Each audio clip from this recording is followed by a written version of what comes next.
Siente que no respira de manera apropiada, ¿cierto? El paciente lo va a manifestar de diversa manera. El paciente dice que tiene una respiración corta, el paciente dice que me ahogo, me asfixio, me falta el aire, obviamente. Entonces nosotros estamos frente a este tipo de situación, decimos que el paciente tiene disnea. Entonces, la disnea es una manifestación que muy frecuentemente van a encontrar ustedes, obviamente, pero nuevamente no es privativa del aparato respiratorio. La disnea puede presentarse por otro tipo de manifestación. Desde el punto de vista clínico, yo prefiero desarrollar el tema, no solamente considerando el pulmón, porque el pulmón solamente es una de las estructuras que intervienen en todo ese mecanismo de regulación, ¿no es cierto?, para mantener al paciente con una presión de oxígeno y anhídrido carbónico adecuada, ¿cierto? Entonces, como ustedes están viendo, obviamente toda la situación empieza en clima con la unión de una serie de órganos, nosotros por eso llamamos mejor sistema respiratorio. Entonces, el sistema respiratorio está integrado por una serie de estructuras, en donde obviamente la respiración, que consta solamente de dos fases, fase de inspiración y expiración, empieza obviamente por un gatillado, por un estímulo que parte del centro respiratorio. El centro respiratorio es una estructura pues un poco compleja, ¿no es cierto? En donde hay neuronas, obviamente en el bulbo raquídeo, hay neuronas que tienen la función de iniciar la respiración, son neuronas inspiratorias, y hay otras neuronas que se llaman neurotáxicas, que obviamente interrumpen la respiración e indirectamente inician la expiración. Entonces la respiración obviamente está regulada de esta manera por el generador de la respiración, que es el centro respiratorio. Pero como están viendo ustedes ahí, este centro respiratorio obviamente tiene una serie de influencias, una serie de influencias obviamente de estructuras superiores que parte inclusive de la corteza, por eso que mucho o parte de la función respiratoria puede ser voluntaria. Ustedes voluntariamente pueden incrementar su respiración o pueden también transitoriamente suspender la respiración hasta cierto límite, ¿no es cierto? Entonces eso lo hacen mediante ustedes obviamente la influencia corticales, ¿no? Por eso la consideración o la recomendación que se le dio en semiología general, cuando ustedes cuentan la frecuencia respiratoria, es hacerlo sin que el paciente se dé cuenta, ¿cierto? Oye, tomándole el pulso y haciéndole creer al paciente que estamos tomando el pulso y con el rabito del ojo estamos viendo la frecuencia respiratoria. Si nosotros nos concentramos en la frecuencia respiratoria, el paciente comienza a ventilar simplemente por el hecho de estar evaluado. Entonces, obviamente son las influencias corticales que de alguna manera influyen voluntariamente en el paciente. Pero también obviamente hay estructuras subcorticales. Las estructuras subcorticales obviamente van a producir una modificación de la secuencia de las respiraciones. Esa secuencia de la respiración se denomina patrón respiratorio. Estos patrones respiratorios, que los libros que ustedes tienen probablemente ahí como referencia, son mal catalogados como disnea, ¿no? Estos patrones respiratorios no necesariamente significan disnea, por lo que van a ver ustedes más adelante. Desencadenado el estímulo respiratorio, obviamente, del pulmón, estos tienen que ser transferidos, obviamente, a los órganos efectores, obviamente a través de vías nerviosas. Entonces, la transmisión de vías nerviosas a través del nervio frénico, a través de los nervios, obviamente, somáticos, nervios intercostales, etcétera, etcétera, va a poner en juego otra serie de situaciones, entre ellos los músculos respiratorios, pero tampoco el músculo respiratorio trabaja de manera aislada, sino trabaja conjuntamente con los huesos, con las articulaciones. Y toda esa estructura se denomina bomba torácica. La bomba torácica entonces es la que interviene, porque saben ustedes que los movimientos respiratorios, especialmente el inspiratorio, es un movimiento activo, pero no activo del pulmón, sino activo de la caja torácica, ¿cierto? Entonces el pulmón se mueve pasivamente simplemente. Entonces la bomba torácica obviamente responde a los estímulos que vienen del centro respiratorio y que son vehiculizados obviamente por las vías nerviosas, ¿no es cierto? Obviamente va a producir entonces una expansión de la caja torácica, tanto a los diámetros anterior, posterior, transverso, y obviamente se va a producir la introducción o la incorporación del aire, obviamente, y se va a producir entonces una distensión de los pulmones, ¿no es cierto?, para que finalmente entre en el intercambio gaseoso. Pero miren ustedes, a pesar de todo esto, esto es insuficiente, porque el intercambio gaseoso, obviamente, ¿qué es lo que va a determinar? Simplemente va a terminar de incorporar el oxígeno y de eliminar el anhídrido carbónico. Pero alguien tiene que vehiculizar esto. En última instancia, el oxígeno no se va a quedar en el pulmón, el oxígeno tiene que ser vehiculizado hasta la intimidad de las células, fundamentalmente a nivel de lo que llaman los esquemas de, ¿no? Donde se realiza el ciclo de Krebs, las mitocondrias, ¿cierto? Para que se produzcan pues, los enlaces de alta energía. Entonces, a esto hay que agregar ustedes otra participación, en este caso del corazón, que se denomina perfusión, ¿cierto? Entonces, todo este sistema, ¿cierto? De alguna manera tiene que estar adaptado para cumplir con la función respiratoria. ¿Qué es la función respiratoria del pulmón? Es aquella función está destinada solamente al mantenimiento de presiones adecuadas de oxígeno y de anhídrido carbónico, y de manera indirecta en su participación en la regulación del equilibrio ácido-base, ¿cierto? Entonces, este sistema obviamente tiene que adaptarse, no solamente funcionar para las condiciones basales, sino para las exigencias que pueden tener el paciente. Si el paciente hace ejercicio, necesita más oxígeno y produce más anhídrido carbónico. Quiere más oxígeno de incorporación y obviamente necesita también una mayor eliminación de anhídrido carbónico para mantener la estabilidad de los gases arteriales, ¿correcto?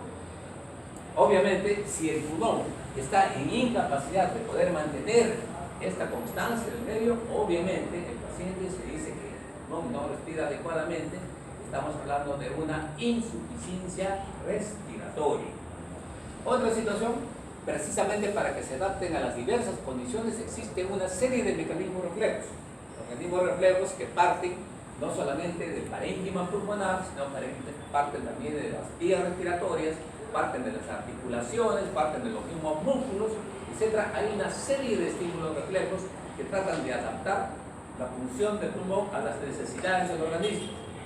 Otro elemento de regulación fundamental es obviamente la participación de los llamados quimioreceptores. En ese sentido, es diferencia dos tipos de quimioreceptores. Los quimioreceptores centrales están obviamente cerca, obviamente, al sistema tálamo y hipotálamo, ¿cierto? Que están obviamente viendo obviamente las concentraciones de hidrogeniones a nivel del líquido que está bañando esta situación. Entonces, los quimioreceptores centrales, por esa condición, tienen más sensibilidad para el anhídrido carbónico. ¿Ya? El del examen. ¿Ya? Los quimioreceptores centrales tienen mayor sensibilidad para las variaciones del anhídrido carbónico. De tal manera, si el anhídrido carbónico sube, obviamente va a producir estimulación del centro respiratorio, obviamente para que se produzca la ventilación y obviamente el anhídrido carbónico llega a sus valores normales. Igualmente, las variaciones del oxígeno también van a ser obviamente descubiertas, y son descubiertas por los llamados quimioreceptores periféricos. Estos quimioreceptores periféricos están obviamente en la bifurcación del callado aórtico, en el globus carotideo, están en el arco aórtico, de tal manera que si el paciente tiene una hipoxemia, obviamente esto es descubierto y los estímulos van obviamente al centro respiratorio para incrementar la respiración y de esa manera adaptar al paciente a su necesidad. Entonces, esto es importante. Entonces, fácil de entender que cuando este mecanismo no se cumple adecuadamente, el paciente va a tener una sensación incómoda de respiración, el paciente dice que no puede respirar, obviamente, ¿no? Estamos frente a lo que ustedes conocen como el nombre de disnea. Pero antes de calificar de disnea o una situación de esta naturaleza, ustedes tienen que obviamente hacer una serie de diferencias, diagnósticos diferenciales, porque uno confunde, por ejemplo, a veces el cansancio confunde con disnea. El cansancio es más de tipo músculo-esquelético. Un paciente puede estar cansado pero sin necesidad de escape de aire, ¿no es cierto?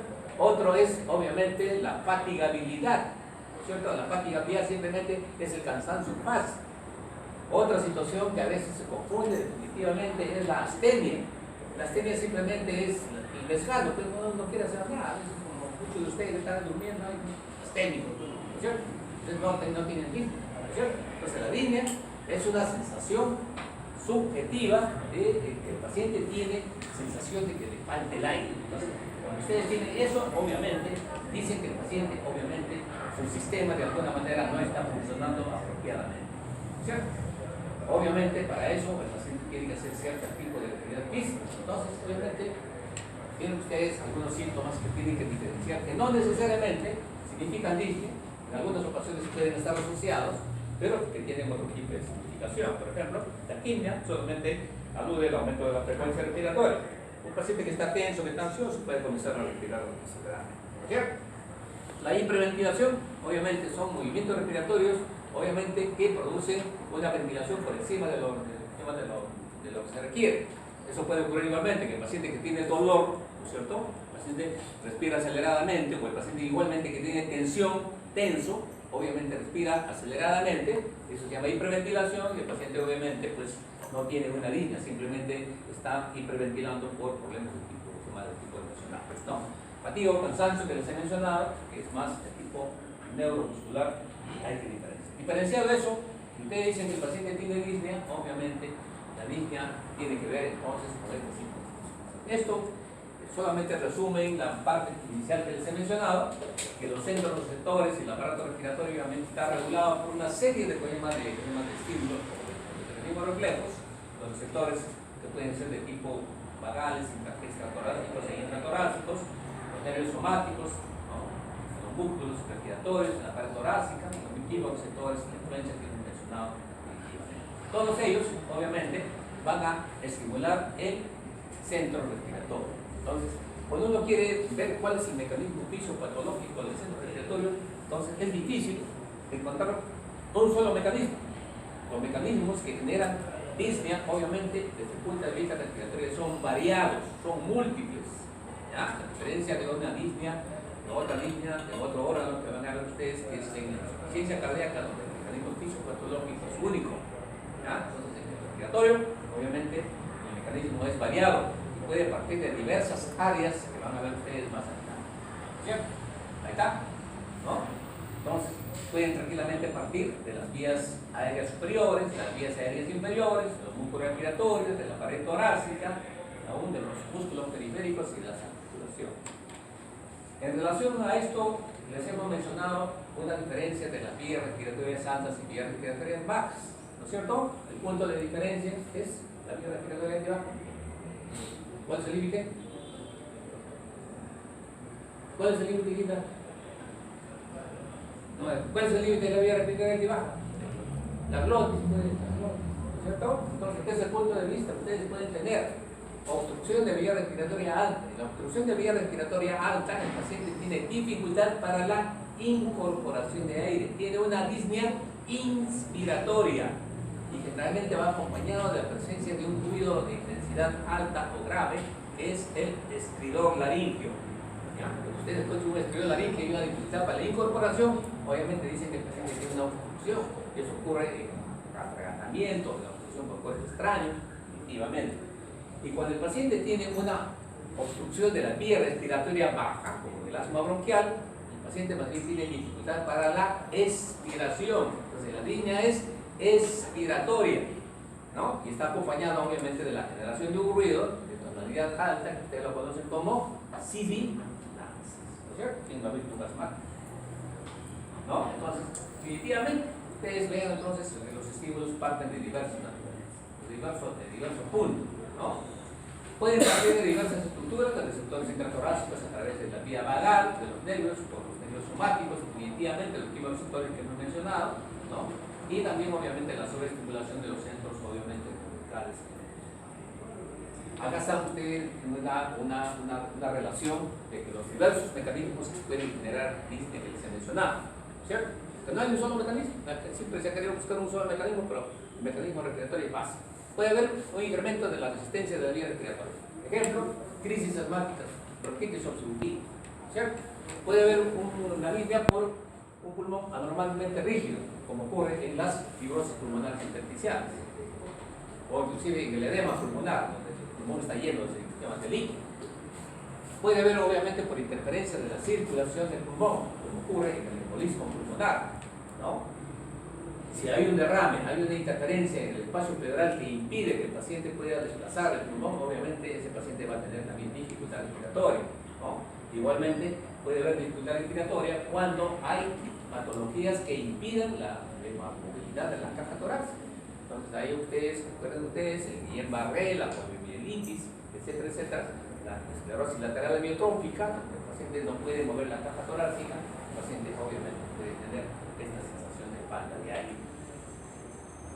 ¿Cierto? Acá les he mencionado simplemente para que ustedes tengan ustedes en cuenta que si bien es cierto, ¿no? La disnea es una manifestación subjetiva, pero sin embargo tiene una serie de datos objetivos que uno puede tranquilamente ver en el paciente, ¿no es cierto? Una de ellas es obviamente la hiperventilación, pues incremento de los volúmenes de respiración, aumento de la frecuencia respiratoria, ¿cierto? Obviamente estos factores están presentes siempre y cuando la bomba torácica puede responder, pero un paciente que tiene tétano, un paciente que tiene poliomielitis, probablemente no van a poder esto porque la caja torácica no funciona y el paciente se va a estar ahogando, ¿cierto? Como consecuencia de las respiraciones laboriosas, porque el pulmón tiene que ser movilizado, obviamente se produce negatividad intensa en el espacio pleural y eso produce retracción de los espacios intercostales que ustedes conocen con el nombre de tiranio, ¿cierto? Y un dato adicional que van a ver ustedes, y han visto en semiología general, es la movilización de las alas en la nariz y eso se llama aleteo nasal, ¿cierto? Por supuesto que podemos ver también no solamente la actividad de los músculos respiratorios esenciales, sino también los accesorios, ¿cierto? Y obviamente el paciente tiene una intranquilidad porque no está respirando demasiadamente, está ansioso, e inclusive puede estar sudoroso, ¿no? Dependiendo de la magnitud de la insuficiencia. Otro punto que ustedes van a tener que hacer es, primeramente, tratar de clasificar las disneas. Las disneas lo clasifican ustedes simplemente en dos grandes grupos: disneas asociadas al esfuerzo y disneas asociadas a una posición determinada, ¿ya? Entonces, en relación a la primera, las disneas asociadas al esfuerzo, obviamente, hace una alusión a la magnitud de esfuerzo que requiere el paciente hacer para sentir esta sensación de falta de aire. Entonces, hay varios tipos de clasificación, algunas más complejas que otras. La escala de Borg, por ejemplo, tiene alrededor de 10 subclasificaciones. Esta es la British, obviamente, que también se ve en los libros, pero nosotros no lo utilizamos, ¿cierto? Pero tiene más o menos un parecido a esto que sí van a escuchar ustedes cotidianamente en las salas de clínica. El paciente tiene disnea de gran esfuerzo, de mediano esfuerzo, de pequeño esfuerzo, ¿no? Y tiene una disnea de gran esfuerzo, ¿no es cierto? La disnea de gran esfuerzo es un problema, ¿cierto? Porque obviamente la disnea de gran esfuerzo depende de varios factores. La tolerancia al ejercicio no va a ser pues lo mismo de una persona que tiene 15 años o 20 años de una persona que tiene 50, 55, 60 años, ¿no es cierto?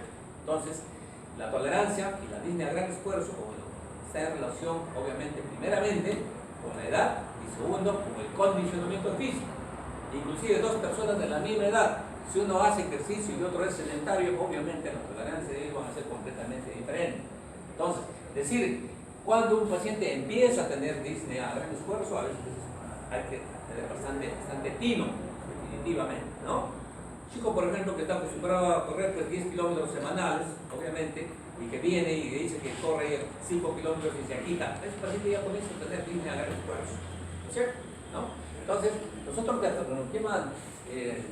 hacemos la definición de disnea a gran esfuerzo, es la sensación de respiración insuficiente del paciente cuando realiza labores habituales que anteriormente no le producían este tipo de dificultades. Yo creo que es la forma más. La disnea de mediano esfuerzo también es un poquito antigua la definición, pero dicen, no se acuerdan los libros, es caminar en terreno plano 1 o 2 cuadras, ¿cierto? O subir un primer piso, que obviamente tiene esta dificultad respiratoria, ¿cierto?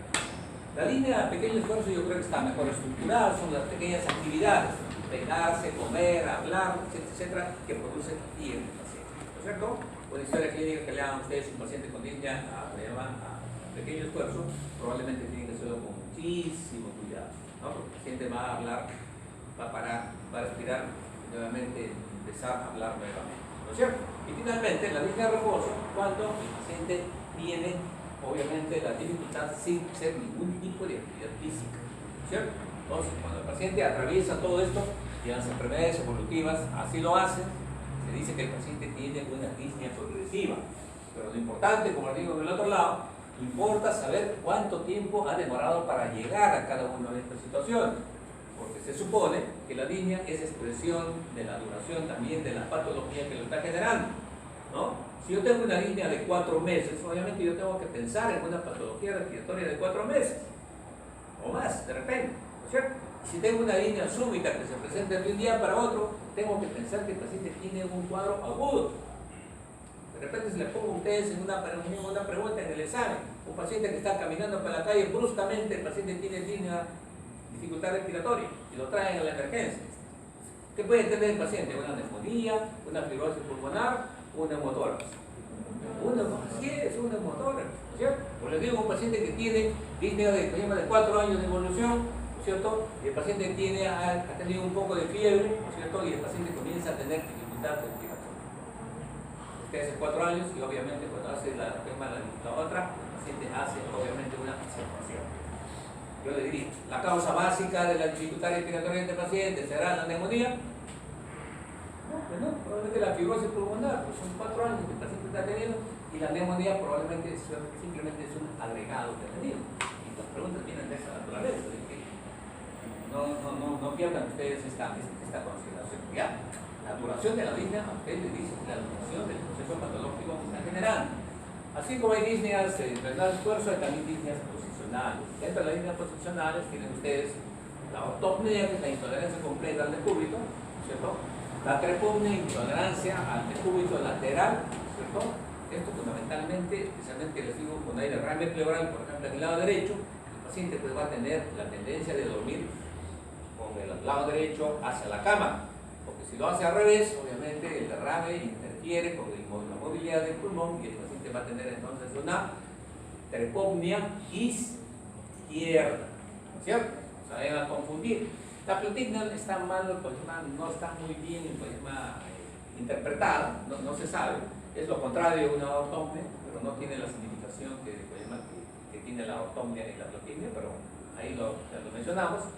Y una disnea importante que tienen ustedes en el tema que pensar es la disnea paroxística nocturna.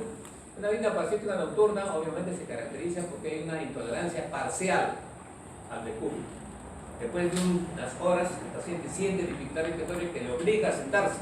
Y el paciente mejora en esa condición, inclusive puede pararse. Entonces, esa variación, ¿no es cierto?, es lo que lo diferencia de la ortopnea o ortopnea. En la ortopnea hay una intolerancia total, el paciente no puede tolerar ni un segundo echado. En cambio, en la disnea paroxística nocturna, el paciente tolera parcialmente el decúbito durante un corto periodo para después producir la vida. ¿Correcto?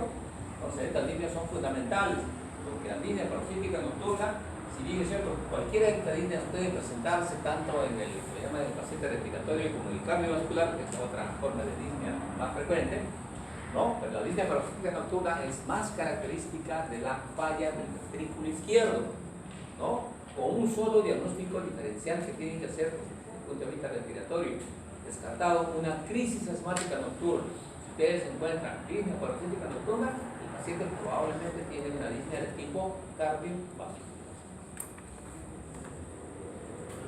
Muy bien, ahí tienen desde el punto de vista ahora de las etiologías, la línea respiratoria, la línea cardíaca, una línea que ustedes han visto desde el medio general, la línea de transporte del síndrome anémico y por supuesto la influencia psicógena, obviamente la línea psicógena, ¿no? Por influencia cortical. Entonces la línea psicógena obviamente pues hay que descartarlo, es un diagnóstico por descarga. La línea de transporte, en el contexto de un paciente anémico, claramente anémico, entonces no tiene mayor dificultad para hacer diagnóstico diferencial. Siempre estamos haciendo el diagnóstico diferencial de estas dos circunstancias. El paciente será un cardíaco, será un respiratorio. Bueno, pues en medicina no hay nada imposible. El paciente puede ser un cardíaco que hace una neumonía y obviamente se juntan los dos procesos. Pero vean ustedes siempre esa posibilidad de poder tener el tipo de distinción. Y no hay otra forma de distinción, no hay otra forma de distinción. La psicógena pues es característica de la persona ansiosa, con inclusión neurovegetativa, patología siempre de los fines de semana, de los feriados. Cada vez que vean ustedes pues, el enamorado que viene pues ahí ansioso, ahí gritando y trayendo al enamorado que está con la lengua afuera, generalmente pues es una línea de tipo ansioso. ¿Sí? Hay también ustedes los mecanismos, la línea, la etiología, la fisiopatología, la etiopatogenia, la vía respiratoria, ya dijimos que mecanismos múltiples, ¿no? Con esa alza el grupo, viven ustedes el CRUP y el pseudocrup, disnea respiratorias bajas, como el asma bronquial, disnea expiratoria, ¿no es cierto? La línea por alteración del parénquima pulmonar, obviamente, ¿no es cierto? Interés respiratorio del adulto, seguramente van a ser ustedes internal al respiratoria aguda, neumonías y bronconeumonías, obviamente, tiene que tener una extensión suficiente. No necesariamente toda neumonía va a producir dificultad respiratoria, tiene que tener una magnitud, ¿cierto? Igual la enfermedad pulmonar intersticial y el embolismo pulmonar, u otras causas desde el punto de vista del parénquima pulmonar. Enfermedades de los vasos pulmonares, siempre mencionaba el embolismo pulmonar, es interesante. Enfermedades de la pleura como derrames o neumotoras suficientes como para poder colapsar el pulmón. Alteraciones de la pared torácica también hemos mencionado, como la poliomielitis, el Guillain-Barré, el Yersinia gravis, entonces olviden ustedes del tétano, ¿no? Que también produce un espasmo y impide el movimiento torácico, y las deformaciones marcadas de la columna vertebral con las escoliosis, obviamente pueden influir en la presentación. Cardiovascular, no se olviden ustedes la línea de portalidad cardíaca, ¿no? La línea de transporte, la anemia severa, la psicógena, pues obviamente asociada a situaciones de densidad. ¿Cierto? Estos, como les he mencionado, en el libro lo ponen como Disney, pero no son Disney realmente, ¿no? Porque son alteraciones simplemente del patrón respiratorio, a veces secundarios a disfunción de tipo neurológico. Entonces la primera alteración que tienen es la famosa respiración de Cheyne-Stokes. El paciente tiene fases de apnea, seguidos de incremento de la ventilación progresivos, cada vez más intenso, obviamente, llega a un máximo, comienza a disminuir, entra nuevamente en paro. Eso se debe por ahí, porque hay una disminución del centro respiratorio. Esa variación se denomina respiración de Cheyne-Stokes. Al lado de la respiración de Cheyne-Stokes, obviamente está la llamada respiración de Kussmaul. La respiración de Kussmaul, ustedes lo conocen más como respiración acidótica.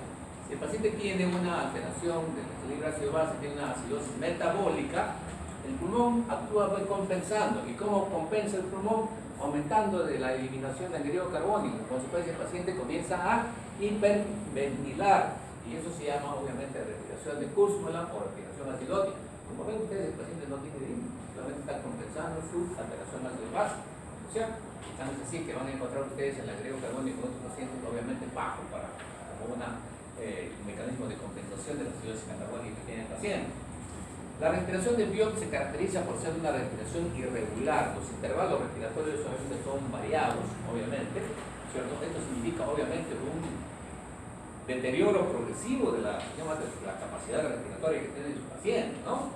Entonces, una que es peor que esta es ya la respiración atáxica, donde no solamente hay alteración del intervalo, sino también de la amplitud de las respiraciones. Entonces, cuando ven ustedes este tipo de situación, el paciente ya está yendo a riesgo de hacer un paro respiratorio. El próximo, obviamente, que prácticamente ya es un paro respiratorio, es la respiración boqueante, que es la respiración del paciente agónico. Este paciente prácticamente no está respirando. Y finalmente, lógicamente, ya viene la sensación de la respiración, que es un paro respiratorio. ¿Ya? Entonces, todas estas situaciones están dadas por alteraciones de las actividades subcorticales, ¿no? De tal manera que el centro de boqueo, por ejemplo, está ligeramente por encima del volumen del centro respiratorio. Se compromete el centro de boqueo y obviamente lo único que queda es el centro respiratorio y para, y el paciente obviamente ya dejó de respirar. Una situación paralela que van a encontrar ustedes a veces en los pacientes con falla respiratoria, pero no necesariamente, es de que puede presentar una coloración azulada de la piel y la mucosis, ¿correcto? Entonces, la definición de cianosis, ustedes saben perfectamente, es la coloración azulada de piel y mucosas, ¿no? Obviamente, para ver esto, se requiere, obviamente, observarla en zonas de abundante perfusión adecuada, como los lechos unguiales, la mucosa labial, la mucosa lingual, lo que llaman los alveolos de los auriculares. Entonces, ¿y a qué se debe? Se debe simplemente a la retención de anhídrido carbónico, o sea, hay un incremento de la carboxihemoglobina. Entonces, como todos nosotros tenemos carboxihemoglobina, pero en un paciente con una hemoglobina normal no sobrepasa el 5%, de tal manera que una persona de 12 gramos, aproximadamente 4 gramos, están cargados de anhídrido carbónico y no hay cianosis. Si este rango se supera, entonces el paciente aparece con cianosis, ¿ya? Entonces, cianosis no es sinónimo de hipoxia, ¿ya? Cianosis significa simplemente acumulación de anhídrido carbónico, ¿ya? Que puede o no estar acompañado de hipoxia, ¿ya? Muy bien, entonces la cianosis, obviamente, ¿no? Ustedes recuerdan que el color de la piel, hay una serie de factores que intervienen en el color de la piel, y entre ellos, obviamente, la circulación y la calidad de la hemoglobina. O sea, acá estamos viendo ustedes en relaciones entonces de la calidad de la hemoglobina, ¿no? Ahí tienen los sitios que he mencionado, definitivamente, ¿cierto? Y hay que diferenciarlo, obviamente, de la eritrocianosis. ¿Qué es la eritrocianosis? La eritrocianosis es la coloración rojo-azulada que presentan los pacientes que tienen poliglobulia, o sea, que tienen hemoglobina pues en el rango de 17, 18 de hemoglobina. Entonces, un paciente que tiene 17, 18 de hemoglobina fácilmente supera los 4 gramos cargados de anhídrido carbónico y los pacientes se ven rojos y cianóticos, ¿cierto? Entonces, no es una cianosis, realmente es una eritrocianosis, ¿no? Desde el punto de vista de la clasificación, tienen ustedes, las cianosis pueden ser centrales, pueden ser periféricas, pueden ser mixtas, y también se habla de una cianosis diferencial. Pero también, aparte de esta cianosis producida por retención de anhídrido carbónico, puede haber otras relacionadas con la retención de otro tipo de hemoglobina, como la methemoglobinemia, la subhemoglobinemia, y también algunos tóxicos, como ocurre los nitritos, la pentacetina, litina, que pueden haber incluido los pacientes. Entonces, por eso hay que siempre hacer un diagnóstico diferencial y tratar exhaustivamente. Diagnósticos diferenciales, eritrocianosis, y una intoxicación que no es muy frecuente, pero obviamente tienen que tener en cuenta que la alquiliosis, que es la intoxicación por placa, que puede dar una coloración azulada, ¿cierto? Y tenemos obviamente las otras, como la meta y la superhemoglobinemia, ¿cierto? Y siempre, la más frecuente que van a encontrar ustedes, la cianosis central, cianosis periférica y una combinación de ambas. Entonces, ahí tienen ustedes cómo pueden diferenciar desde el punto de vista semiológico. Tengan en cuenta que la circulación no solamente pues, da la coloración, ¿cierto?, de la mano o de la extremidad, sino también da el calor, la temperatura. Entonces, esa es una base importante, porque el paciente que tiene una cianosis central, el problema, como su nombre indica, es central, no es periférico. En consecuencia, ustedes van a encontrar las extremidades de temperatura normal, por eso se llama también esto cianosis caliente. A diferencia de eso, en la cianosis periférica, el problema es circulatorio. La circulación es lenta, obviamente se extrae mucho oxígeno y obviamente la hemoglobina tiene mayor capacidad de captar anhídrido carbónico, y en consecuencia el problema es periférico, con circulación lenta, y la extremidad obviamente aparece fría, y por eso se llama también cianosis fría. Entonces tienen ustedes todos los componentes para hacer la diferenciación. Obviamente en la cianosis central, si ustedes hacen una determinación de la sangre venosa, obviamente van a encontrar un incremento en la presión, ¿no?, de anhídrido carbónico unido a la hemoglobina. Mientras en la periférica, obviamente la carboxhemoglobina a nivel central va a estar normal. Lo que existe simplemente es una sobreextracción de oxígeno a nivel periférico, nada más. ¿Correcto? Una respuesta, obviamente, frente a la cianosis central, obviamente el organismo responde con aumento de producción de glóbulo rojo, puede haber una poliglobulia moderada, no es como la de la eritrocianosis,